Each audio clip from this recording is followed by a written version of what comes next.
I have a really good weekend of racing coming up. In particular, Saturday, all around the U.S., there are 15 stakes races between four tracks. Four different tracks have Kentucky Derby prep races, and Aqueduct is one of them. They have the Withers Kentucky Derby points on the line, and anything you need when you're handicapping the races for Aqueduct, DRF has you covered with past performances, DRF picks, all the tools to help you succeed. And my good friend, Matt DeSantis, if you're not following him on Twitter at FailedToMentis, he gives you even extra stats, numbers, how post positions are going, odds of winning horses. He is eyes and ears for NYRA and NYRA bets over there. Matty, buddy, how's everything going on your end? It's going great, Gino. Thank you so much for having me on to talk about a really exciting weekend of racing, not just like you said, in New York, but all across the country. And it's been too long since we chatted, and so it's great to see you again. Great to hear your voice, and I look forward to talking racing and picking some winners like we used to do. Yeah, so for all of you who are tuning in, Matt and I are going to talk about races 8 and 9 on the Saturday card at Aqueduct. We're going to look at the Grade 3 Toboggan. Following that, we'll look at the Grade 3 Withers, Kentucky Derby points up for grabs in that one.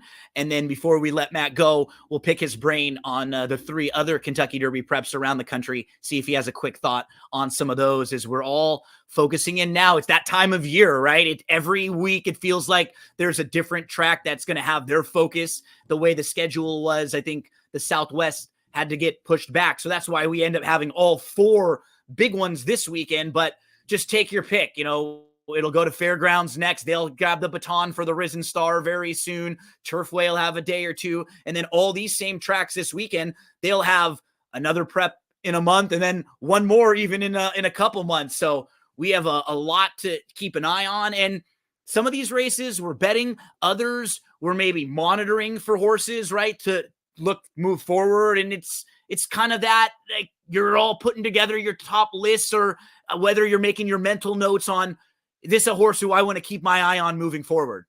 Absolutely. And I'll throw another track in there that you didn't mention, which is Tampa Bay Downs, which will have their prep next week. Next weekend, yeah. And so it is something where I know this is something you and Barry and I used to talk about as well. Is it's an opportunity for you to keep track of the different circuits as well and seeing where are the most competitive races. What does the Gulfstream circuit look like? What does the Fairgrounds look like? What does Oaklawn look like? What does Santa Anita look like? Obviously, with the Bob Baffert news over the last week, that's obviously impacted some things out in California, but it is really interesting. I think this time of year, as much as you handicap these races, you're absolutely right. You also kind of keep your ear to the ground. You pay attention to a lot of the interviews with trainers after the races are over to see, where are they pointing this horse next? Or are they going to take a break and then try to aim for that final prep race before the Kentucky Derby? Or are they going to keep them running every month? Horses dropping off the Derby trail, shortening back up to sprints in some cases, things like that. So it's always exciting and a really thrilling time of year. And you're right, we're in it now because from here until really the middle of April, it's going to be nothing but prep races every weekend. Yep, big focus. So 4 different ones that we'll be looking at this weekend. Matt and I's focus will be at Aqueduct. Matt, before we start talking about the 2 races that we are going to really dive into, let everyone know that may not know what you're doing out with the NYRA right now. Some of these folks that are tuning in, they might have seen you and I do a bunch of shows together months ago. Maybe they haven't seen you around quite as much, or maybe they haven't been hearing what you're doing. You have become a big part of NYRA bets. We've even seen you on the broadcast over there, but you do a lot with the social media. Talk to us about how that role has been for you. Well, it's been amazing. I've been a content producer at NYRA Bets for the last few months, really since the beginning of the Saratoga meet, and it's been amazing. I mean, obviously covering tracks from across the country and not just up here in New York, and so creating a lot of content around that. So handicapping the big races every week, providing analysis on NYRA Bets. If you go to the app or the website, you can get my long shot of the day, which is a daily blog that I update. I also do track stats where I track how favorites are performing at different tracks, as well as the winning trips in different distances and surfaces at 5 different major tracks at Aqueduct, Gulfstream Park, Tampa Bay Downs, Oaklawn, and Santa Anita. So if you play any of those 5 tracks, absolutely come on over, check it out at Naira Bets. The best part is all of this content is completely free. You don't have to be a member of Naira Bets even. You don't even have to have an account. It's all free. If you go to the app or the website, it's there for you. So we just believe in providing more resources for people, and it's been really exciting to do that and get to interact with folks at the track. And it's been just a wonderful opportunity, and really love it. So it's been nothing but positives. We get to see the chalkboard come out, the whiteboard every now and then too. Professor's whiteboard. Yeah, love exactly. that. Love when we get that out there. So we're gonna dive into Matt's mind right now and try to pick his brain on a couple of these stakes races this weekend at Aqueduct. Let's flip to Saturday, February the 3rd. We're gonna look at race 8. It's the grade 3 toboggan going 7 furlongs here on the main. And Matt, when you start handicapping this race, a horse who's going to be a major player in here and is probably a real key to the race based on speed is the number 5 Super Chow, who looks like either the fastest or one of the fastest in the race. But in just following this horse for a while, is a horse who was based down at Gulfstream Park for a while earlier on in his career. He's always had trouble getting 7 furlongs. He's never really wanted to go quite this far. So that's kind of a knock on him. I think so. And if you notice, he started his career out, and I remember talking to you about him because we were following Gulfstream Park together back in the spring of 2023. And, he was a horse that was racking up a lot of wins. And one of the things is when you look at those past performances, he's not winning as much anymore. And, he should be the key to the race. He is the clear speed of the speed. He should be out in front. There's really nobody who's even going to press him, I would imagine. Like you're trying to find who's sitting second in this race, right? Exactly. I mean, so he really should be able to set whatever fractions he wants. If he's ever going to get 7 furlongs, today's going to be his best opportunity to be able to get it. But I like you, getting that extra furlong seems to be a problem with him, and at a relatively short price, I just don't know if it's worth the risk. Coming off a very impressive Beyer speed figure last time out, but if you notice, that speed figure is rather anomalous as compared to his others. So yeah, that's the outlier, right? Yeah, very high Beyer, 96. His average is somewhere in the mid to low 80s usually. So does he bounce a little bit off of that last effort, which was not even a win? And I'm also curious.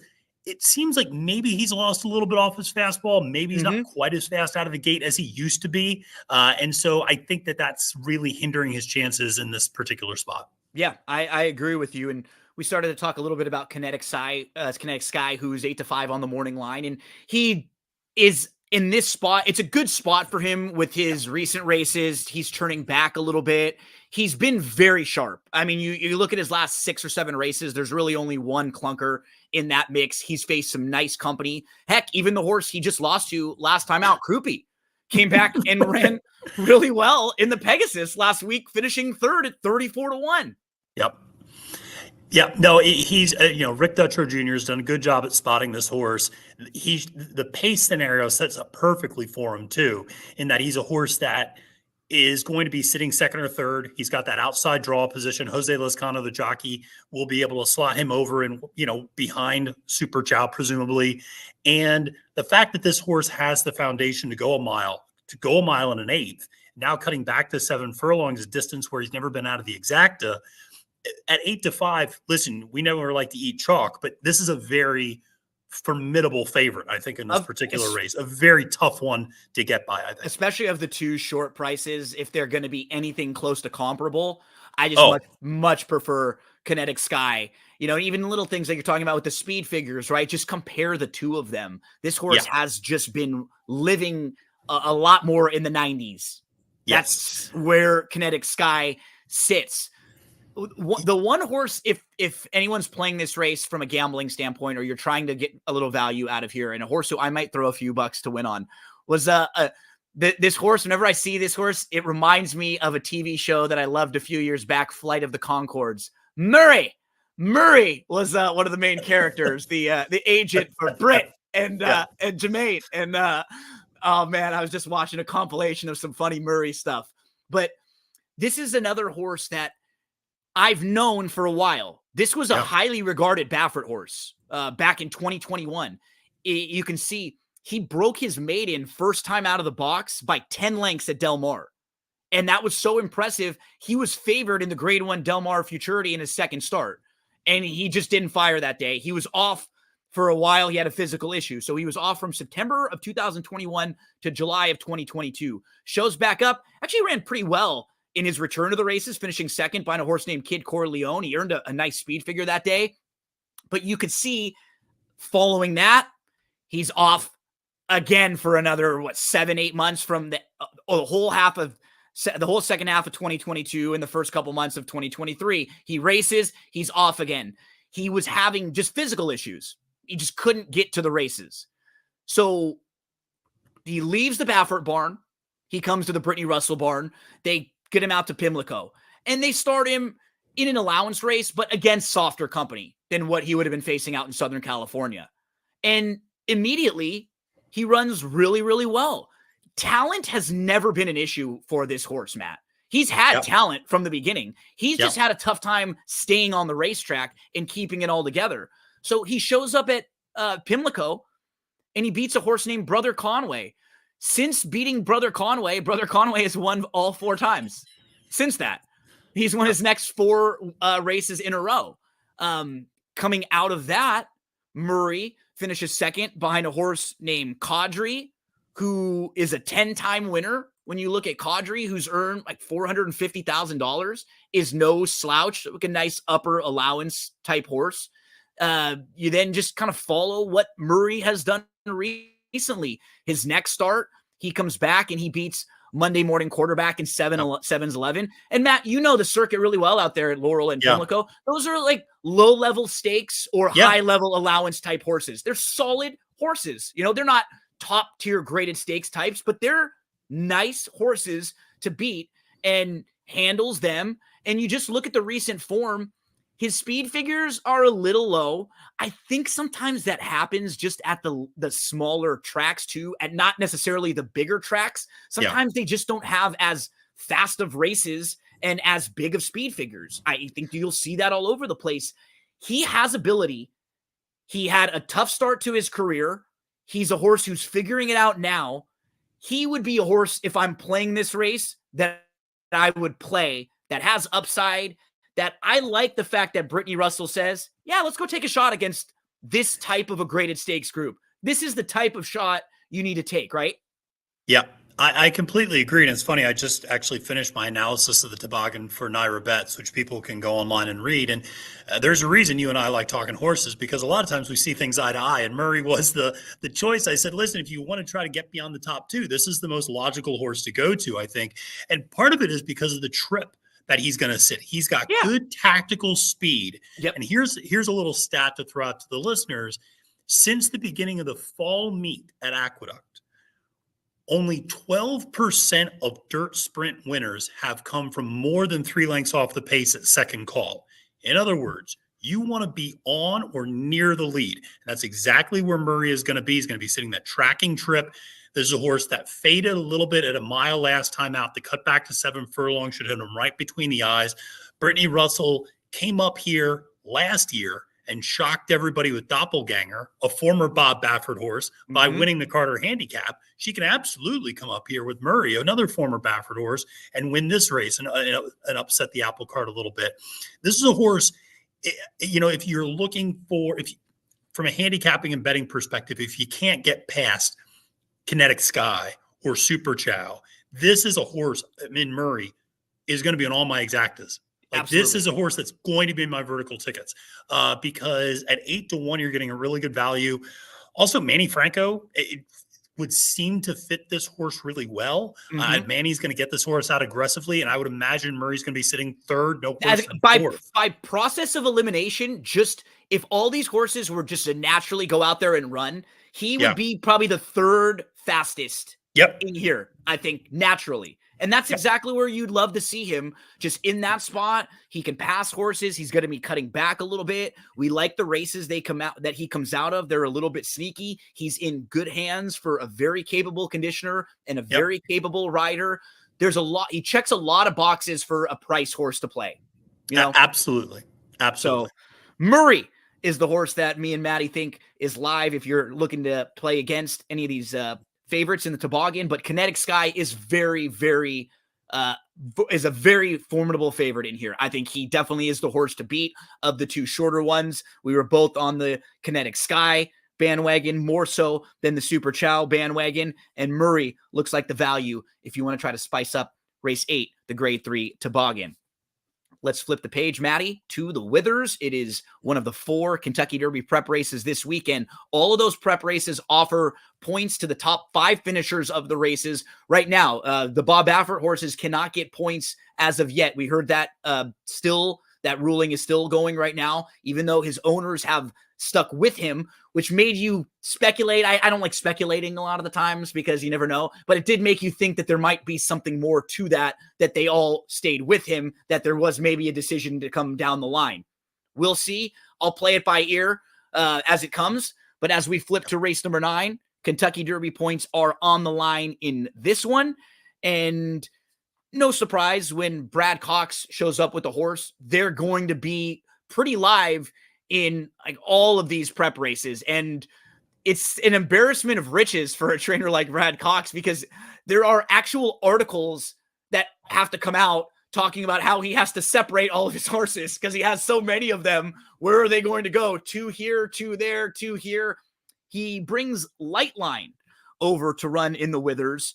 And Lightline most recently lost to a horse named Carboni, who's actually going to be running in the Southwest this weekend as a major player. So from a starting standpoint, he hasn't been in a stakes race yet, but his 3 races definitely show that he has ability and he's a stakes quality horse. And he's the horse to, I think, start the conversation with in this race. Yeah, absolutely. Listen, it's so interesting. You said about the embarrassment of riches. This is really Drumroll Please's spot that he is taking because Drumroll Please was the Brad Cox horse that was going to be in New York. He had a little bit of an injury and a setback, so he's off the Derby trail while he recovers. And Cox just slides this Lightline right into Drumroll Please's place, basically, as the Cox Derby horse, which was, of course, Hit Show last year, if people remember. That was his Derby horse in this circuit. Absolutely a legitimate place to start. And I really like the versatility Lightline showed last time out, breaking slowly. If you watch the replay, he kind of threw his head a little bit at the start, looked like the starter maybe hung on to the reins just a second too long. But he was still very slow of foot too. And he was dead last at first call and at second call and showed the ability to pass 10 of the 11 competitors in the race, which is something he never showed before. So showing that versatility, I thought was a good thing from a standpoint of a maturation. Doesn't necessarily need to get the lead, could sit a mid-pack trip and then go. A lot of times you're just done, right? When a horse who's shown speed or tactical speed in their first 2 starts, when they break like that and when they're 10 lengths behind the field, that's it. Yeah. And that's one of those races that us as handicappers would even look back and go, oh, you know what? They had a bad start. They didn't get their position, throw it out. But this horse didn't just sit back there and wait and get discouraged at all. They made a big move, like 3-4 wide, outside, big sweeping move all the way up, and they end up losing to a lone speed winner who's a very nice horse. No, it was a very impressive effort. And, the race before that where Lightline finished second was the Stretch Ride, who went on to finish a very close up third in the Kentucky Jockey Club next time out. So, that was a decent race, and there's no harm in losing to a horse like that at all either, especially when you compare it to others in this field. So, he's a very tough favorite to get around. But I do think, I'm intrigued a little bit by the number 1, by the Pletcher horse, Speed Runner, who's son of Gun Runner, broke his maiden doing this distance, 9 furlongs, 1.8 miles, last time out at Aqueduct. I do put a little bit of extra credit when I see a horse handle the distance over the surface at the track. And, we joke when all else fails, bet Gun Runner. But here's the other thing, that debut race that he ran at 7 furlongs, if you notice, every single one of the horses from that race has come back to win. Not all next time out, but But they've they've all all won come back since. to win. Ridgewood And he Runners, was the one other of one who, 3 that yep, won next out.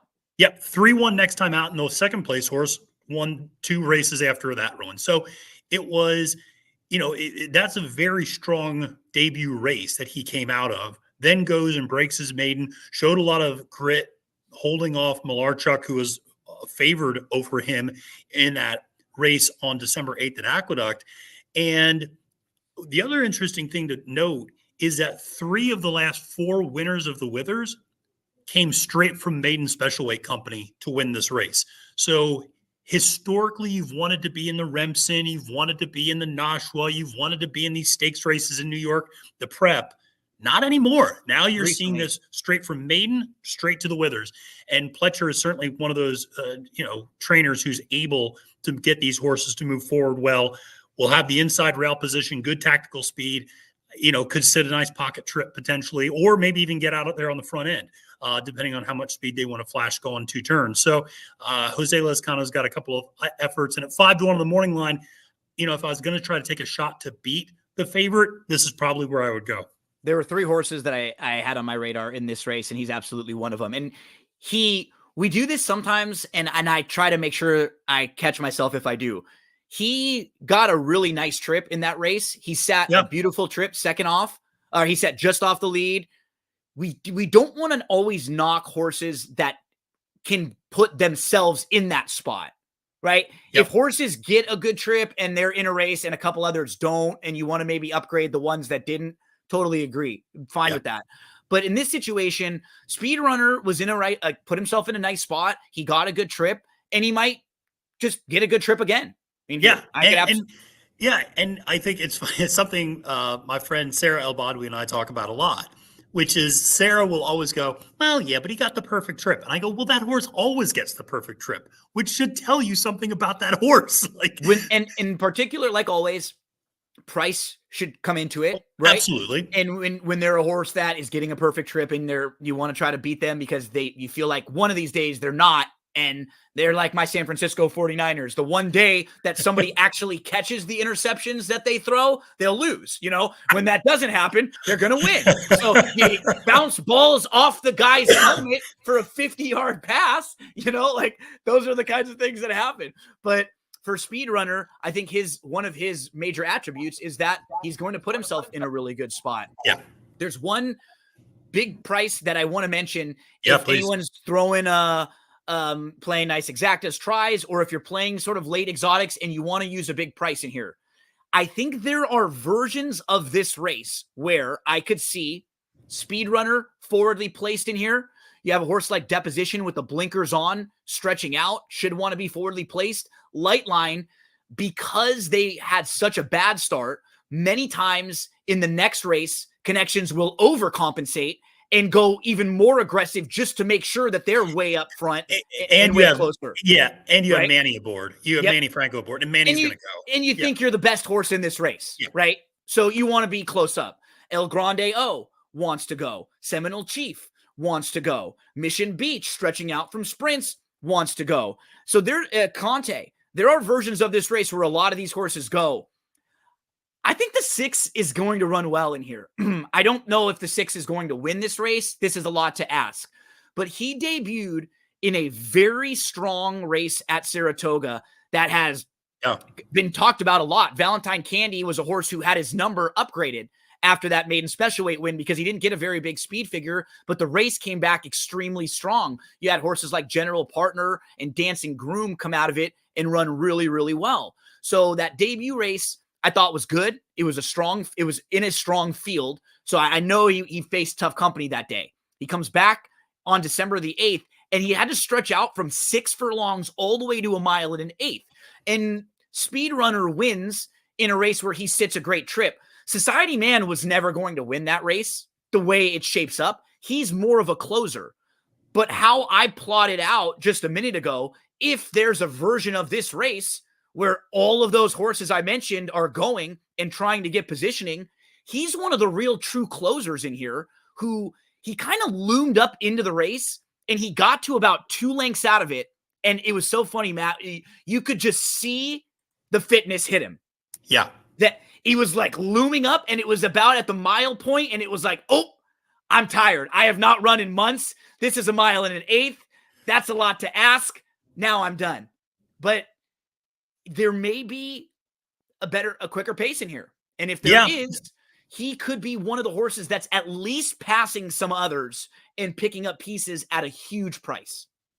Yeah, I definitely like that philosophy, because I think you're right. There might be a fair amount of speed, which is one of the reasons why I'm kind of all the way against El Grande O. Me too. The Linda Rice horse. It's kind of her version of Arctic Arrogance this year. And this is a horse that, is very well seasoned, and always turns in a very honest effort. But at going 2 turns, I don't think is what this horse wants to do. And I don't think, certainly with the amount of potential pace signed on, and it's not so much that it's all the pace, because, different scenarios could play out different ways. But it's, to your point, there's going to be a few horses tracking and just kind of pressing a little bit and making it just a little uncomfortable. And it's not going to be El Grande O up on the front end, just being able to, it's not going to be like the previous race where Super Chow is setting his own fractions. El Grande O is going to be getting pressed the whole way around. The horse that I was a little interested in at a bigger price is actually one you mentioned who might be up on the lead, but that's Seminole Chief. This is an interesting horse. For Jack Sisterson, who, horse debuted at Finger Lakes and then goes down and runs in 2 stakes races at Gulfstream Park, which is not a move you see very often, we'll just say. And runs kind of a very similar trip to Speedrunner last time in a $300,000 Florida restricted race, and gets the win with Paco Lopez aboard, beats some pretty nice horses that were stretching out, Mattingly and Ben Tornado, who was, I think, up to that point undefeated, actually. And so, beat some nice horses going a mile and a 16th. And if you look at those fractions, those are legitimate fractions that horse was running that day and running behind.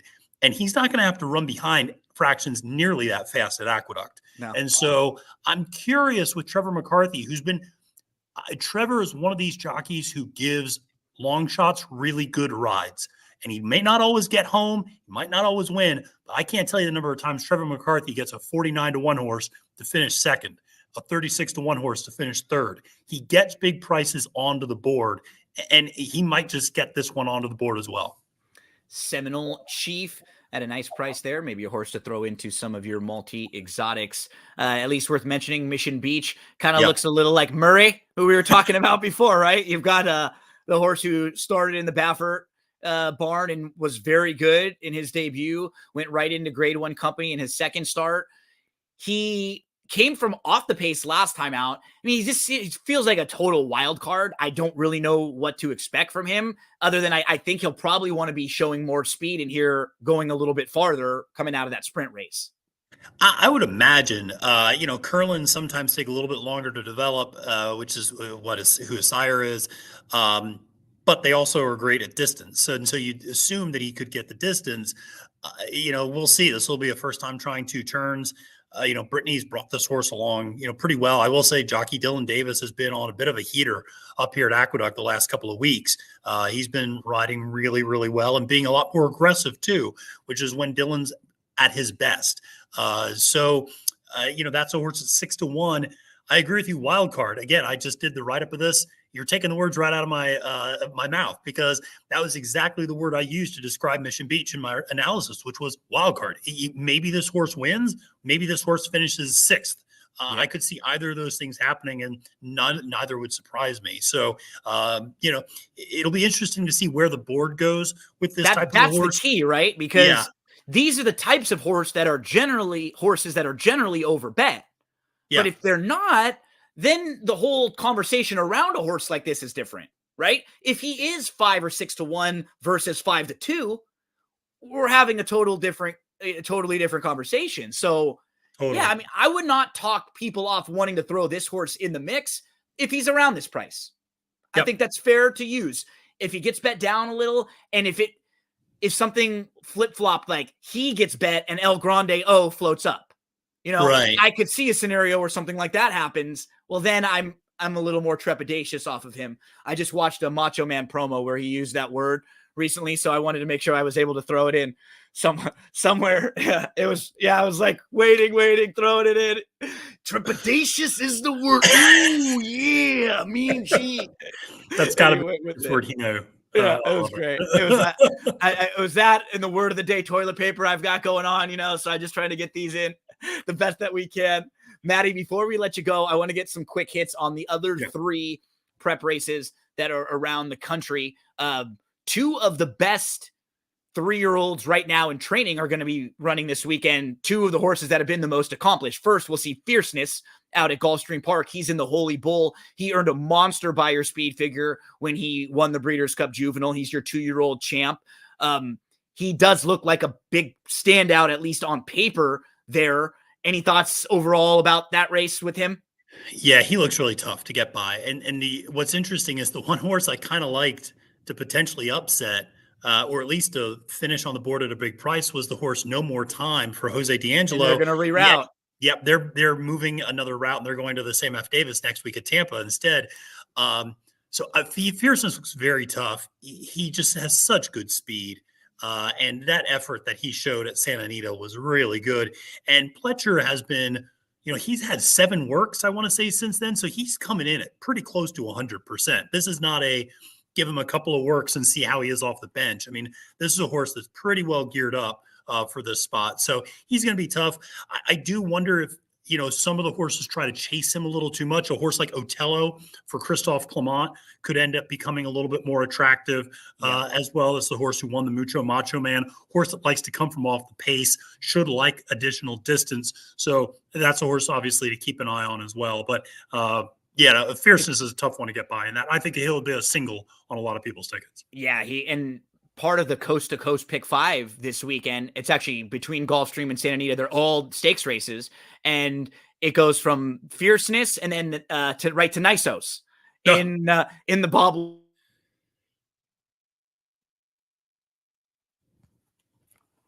horses like that anytime that we can. I just don't really love a lot of the other horses in the race around Nisos, trying to find who I want to line up with him and beat. And so that's what's hard. He and even maybe a little more than Fierceness, Nisos is pretty tactical and handy. He's been right on the lead. He has no problem sitting a couple lengths off and pressing the button and going. He's going to be another really, really tough one to get by. He is. He's a really, really, really nice horse.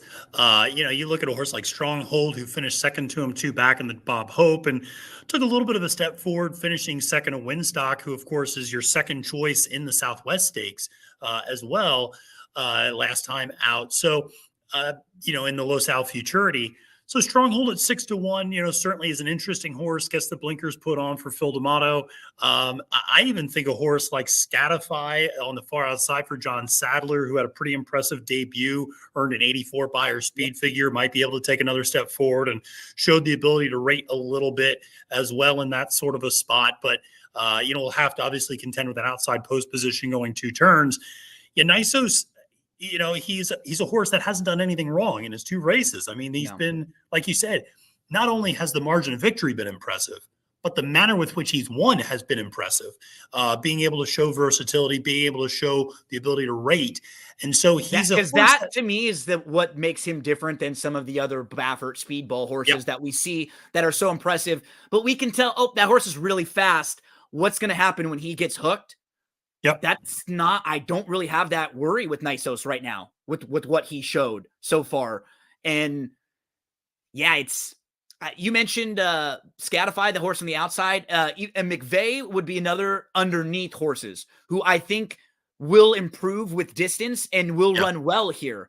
I just don't think right now they're not even close to along the lines of where Nisos is. Like, he's so far ahead of a lot of these horses right now. And I don't know if I'm going to start putting this into it, but like, if there is a thing where Baffert's not going to get to the Derby, I feel like he's going to really want to win all of these races along the way even more. It's just like, I have a hard time in that pick 5. I singled Nisos and I used Fierceness and Inveigled just to give one other horse in that race because Yeah, I didn't sure. want to single back to back. I guess I felt like if one of the two of those horses were to get beat, maybe with Fierceness, they try to rate him a little bit more, or, you know, they're testing something out, figuring he's got plenty of time between now and Yeah, then, you know, it's a yeah. stepping stone thing. And I just can't even see how it happens as much with Nisos. It's hard. It's hard to see. And I think the one thing about, and going back to the Holy Bull for a second, is with the scratch of no more time, it's only a 7-horse field. It's not, so I think that plays into Fierceness's hands even more. And Sitting that it's not second like or he's going to third, have is that as far as he's going to be? You know, a length or exactly. two off. We're not Yeah. talking a field of 20 getting jumbled around here. Right. I mean, it's not as if he's running Oaklawn where there's 11 or 12 and you go, Mhm. okay, if he stumbles just a little bit at the start, maybe he finds himself 7th or 8th, and, geez, now what happens? Well, it's Gulfstream, 7-horse field. Even if he stumbles, he's going to be sitting third, like you said, by a length or two, and has the class over so many of these other horses. And yeah, Nisos just, I don't know if we've seen the best yet from this horse. I mean, he looks like the real deal with so many of these other horses stretching out or just proving not to be quite as good as him in previous matchups. It's hard to really kind of pinpoint a horse and go, oh, he's going to take a 10-point jump forward in this particular race. Completely agree with you. And it sounds like we would both agree that the most intriguing of the prep races from a gambling standpoint is the Southwest, where you can make many, many cases there. I thought that was a really challenging betting race. It looks like the pace should be honest and fair. So I think if you want to make cases for different horses in there, and yeah, all of those horses, or most of them in the field, seem like they're all evenly matched. At the time right now, they're all in pretty close to the same levels with each other, same spaces. You look at where Fierceness is compared to the rest of that field, or where like Nisos is compared to the rest of that field, they don't seem like they're in the same vicinity. Even in Aqueduct, we can even make a case. Lightline has something to prove. He's not nearly as accomplished as some of those others. So you can poke some holes in him. And then this race is the total opposite. This race is just pick your pony, because I think you can really find 4 or 5 different horses that you can build a really nice case for. I think you can, and I'll just make a case for one very quickly, and it's mainly based upon the pace scenario, which is, I think, going to be pretty strong, because you have Maycox Bay, who wired the field last time out on the inside rail, who's probably going to want to get away forward. You have a horse like Otto the Conqueror for Steve Asmussen, who's going to want to be forward. Winstock for Bob Baffert is going to want to be forward. Carboni, who you mentioned as well, has done nothing but wire fields to this point. He's going to want to be forward. And even the number 10, Mystic Dan, is going to want to be pretty forward. Just Steele's going to want to be pretty forward. As a result, I really think a horse like Liberal Arts at 8-1, or even Awesome Road at 8-1. I don't like Awesome Road's post position as much, but Liberal Arts at 8-1 might just trip out in this race. 100%. And might just be like, all right, I'm going to sit behind. You guys go crazy. And I'm going to do the typical Oaklawn middle move and, wait until like around the end of the back stretch and start circling horses around the turn and kind of kick on the afterburners coming for home when everybody else starts fading. That's one who seems to only get stronger as the distances get longer. Can handle a sloppy track as well. We should mention 60% chance of rain on Saturday at Oaklawn Park. So this is one who can handle the conditions, should like the pace set up. 8-1 on the morning line. Liberal Arts is, I don't just say that as a former liberal arts professor. I say that as somebody who just likes the horse on its own merits. Liberal Arts was the horse that I made my top selection as well, Maddie, for a lot of the same reasons you did. You go through the lock of the week. Lock of the week. There we go. Let's lock it up. Liberal Arts has a win over Otto the Conqueror a couple starts back. And as you pointed out, you see the progression with this horse as the distances get longer. He's improved on the buyer scale in every race he's run. And now he should get a really nice trip. I will mention Common Defense as a horse who I think is a little sneaky and could get a nice setup. I don't know if he's as good as some of the others, but he could get the trip that we're talking about. It's a little bit of a tease, as I will have Angela Herman joining me to talk about the 4 stakes races, including the Southwest this weekend.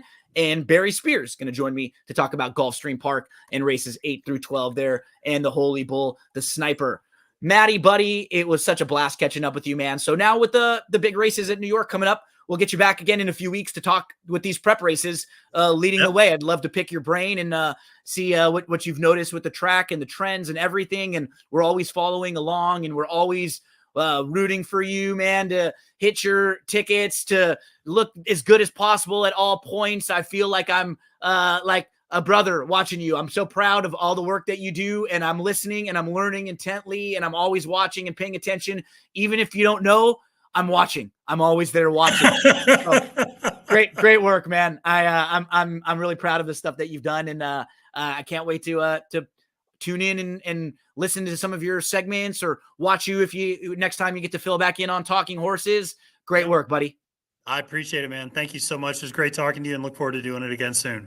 Make sure to give Matt a follow at Failed to Menace. You can check out everything going on. Matt will do a really nice job always of sharing all the promotions from NYRA bets, all the great content, videos, selections, everything they have out there. Make sure to give Matt a follow. Thanks so much for hanging out with us, folks. I will have all of the prep races covered, put all together on the podcast. That's what G said. So if you're not watching the video, if you are listening, stay tuned, because right after this, we're going to roll right into all the big races this weekend and preview them all for you right in a row here on That's What G Said podcast. Let's crush it this weekend.